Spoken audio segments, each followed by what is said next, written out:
On the day of our college graduation photos, my parents stood behind the camera, happily taking picture after picture of my girlfriend Stella Daniels and my best friend Roman Hopkins.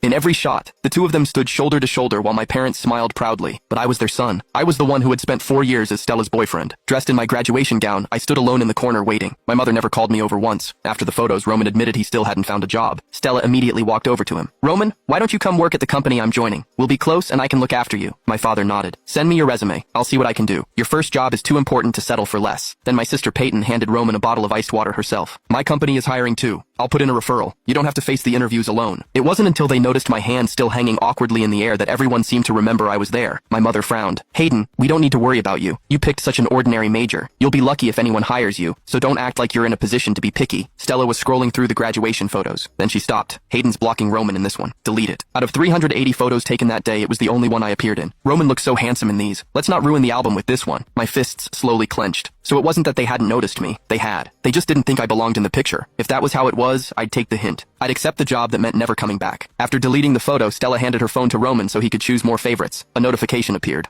Another job rejection. Roman's eyes turned red. "Am I really that incompetent? I can't even land a job." Stella immediately patted his shoulder. "It's not you. They just don't know talent when they see it. How about I take you out for a drink tonight?" Before she finished, my mother had already pulled him into a hug. "If Hayden couldn't find a job, I'd believe it. But you? You've always excelled at everything. There's no way someone like you can't get hired." Then she glanced at me. I hadn't said a word, yet somehow I'd become the example they used to prove how exceptional Roman was. Growing up, I had wondered if the hospital had switched us at birth. The DNA test said otherwise. Eventually, I convinced myself the problem had to be me. Maybe I wasn't lovable enough. Maybe I wasn't good enough. So I worked harder. It took years to understand that their favoritism had nothing to do with what I achieved. Ignoring me had simply become a habit. My father pulled out his phone and called the hiring manager at St. Aurelius Group. When he hung up, he smiled at Roman. "Leave it to me. Your first job matters. At the very least, you should start somewhere like St. Aurelius." Roman always had someone ready to catch him. Freshman year, he failed a core class. My mother immediately hired an upperclassman to tutor him for $300 a session and prepaid 20 lessons.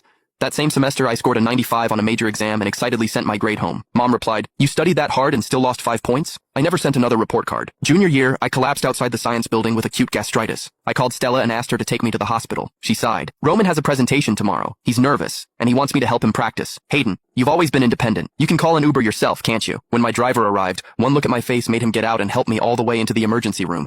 A stranger could see I needed someone. My girlfriend couldn't. Later, my mother casually asked about my job search. Before I could answer, Dad waved me off. "With that useless major? He should just take whatever he can get." Peyton wrinkled her nose. "Exactly. Just get a job already. Otherwise, you'll be freeloading off Mom and Dad after graduation." Even Stella added, "If you really can't find anything, I could ask whether my company needs someone at the front desk." I lowered my eyes and opened the offer letter that had been sitting on my phone for a week. Northwest Deep Space Materials Institute. World-class research, excellent salary.